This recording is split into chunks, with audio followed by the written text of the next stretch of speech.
Romualdez, mainit na binangga si Senate President Chis Escudero matapos hindi sundin ang utos nitong madaliin ang impeachment trial ni BP Sara. Milyong-milyong nagasta ni Romualdez para sa impeachment ni BP Sara. Mauuwi na nga lang ba sa wala? Pero bago ang lahat, kung hindi pa kayo nakapag-subscribe sa channel na ito, please do subscribe para mas maging updated pa kayo sa mga susunod kong mga videos. Gumawa na naman ng eksena si Martin Romualdez. Mainit na katunggali ni BP Sara matapos hindi kayang diktahan, utusan at gawing sunod-sunuran ang Senado. Priority bills na para sana sa taong bayan. Walang pakialam si Romualdez at gusto pang unahin ang impeachment case dahil dito nakasalalay ang kanyang minimithing kapangyarihan. Escudero may namumuo na ring galit kay Romualdez dahil sa pang-aalipusta at pangmamaliit ni Romualdez sa kapangyarihan ng Senado upang hawakan ang impeachment trial ni BP Sara. Magandang araw mga kaibigan. Bigyan natin ng opinion, reaction itong Facebook Reel pinost ng Citizen Watch Patrol. Ang title niya is "Gusto diktahan ni Romualdez ang Senado." Parang nagpapahayag siya ng pagkadismaya na bakit ang mga senador na gawin nyo naman yung trabaho nyo, tapos na namin. Tungkol ito sa pagka-postpone ng reading ng Articles of Impeachment. Supposed to be bukas, June 2. Pinospone ng Senado sa June 11 na lang daw. Okay, so parang kawawa ang mga kongresista nito, no? Yun nga, si Congresswoman-elect Laila de Lima parang nawawala na ng pag-asa na ang rumors na naririnig niya is hindi na daw matutuloy ang impeachment. Baka don't know, opinion ko lang ito, di ba?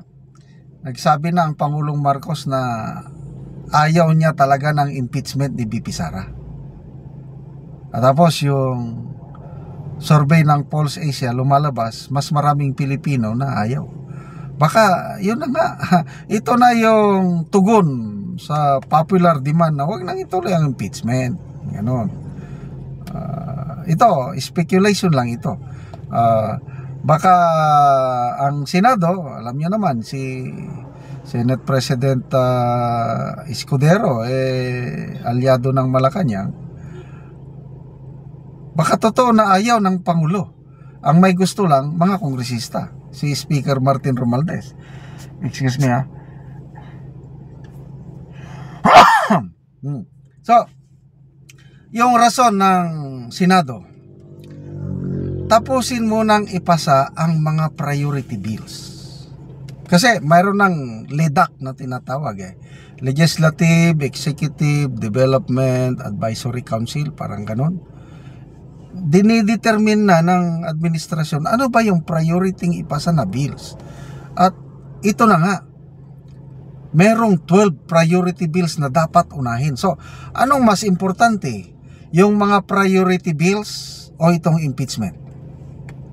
Well, kay Speaker Martin Romualdez, mas importante ang impeachment sa kanya. Yung priority bills, hindi. I'm sorry, kung ako ang iyong tatanungin, tama lang na i-prioritize yung pagpasa ng mga priority bills. Kaya sino ang makikinabang sa pagpasa ng priority bills?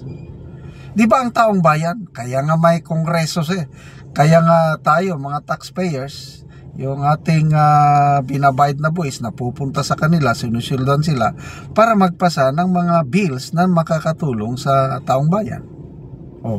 Ngayon, inuuna.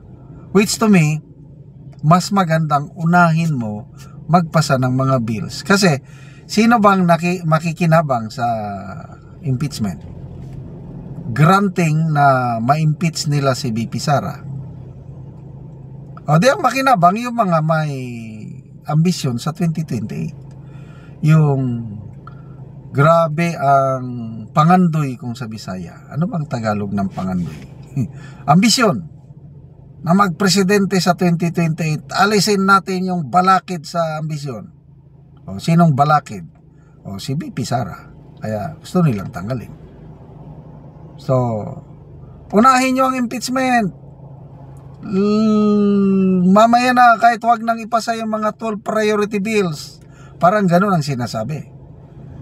Well, diskarte na ng Senado. At ako, nagpapasalamat ako sa leadership ng Senado, Senator Escudero, na inuna talaga, priority talaga. Sorry na lang sa mga kongresista dahil I don't know, June 11 reading ng articles of impeachment, June 14 adjourn na. Wala na. So ang mangyari dito is 20th Congress na. Yan na yung usapin ngayon, na may mga perspective na hindi na pwedeng i-crossover. Sabi yan veteran ex-Senate President Franklin Drilon, sabi niya, my fearless forecast, hindi na matutuloy ang impeachment trial. So, wala na. Gustong-gusto ng taong bayan, especially mga DDS. Ako gustong-gusto kong makapanood ulit ng impeachment. Matagal na yung last, yung kay late Chief Justice Corona, nanood ako nung una. Napanood ko rin yung kay Era. Matagal na yon. Gusto kong makapanood. Lalo na ito ngayon, nag-promise si VP Sara na magkakaroon ng bloodbath. Wow! Exciting bloodbath. Kung hindi matuloy, sayang. Magiging boring na naman ang political situation kung hindi matuloy. So, anyway, magbasa lang tayo sa mga comments ha. Kawawa naman ang mga kongresista. Nako, ayoko nang basahin yung mga comments ito, masasama. Mga comments, negative comments against kay Speaker Martin Romualdez, wag ko nang basahin. Basta ako, kung anong tatanong ninyo, sana matuloy ang impeachment, mag-crossover sa 20th Congress para mapahiya na kung sino ang mapahiya. Kaya salamat mga kaibigan sa inyong pagsubaybay sa ating channel. Nakakatulong kayo ng malaki sa tribong Talandig ng Bukidnon, dahil ang sweldo po natin sa channel na ito is pantulong natin sa tribo. Mayroon tayong live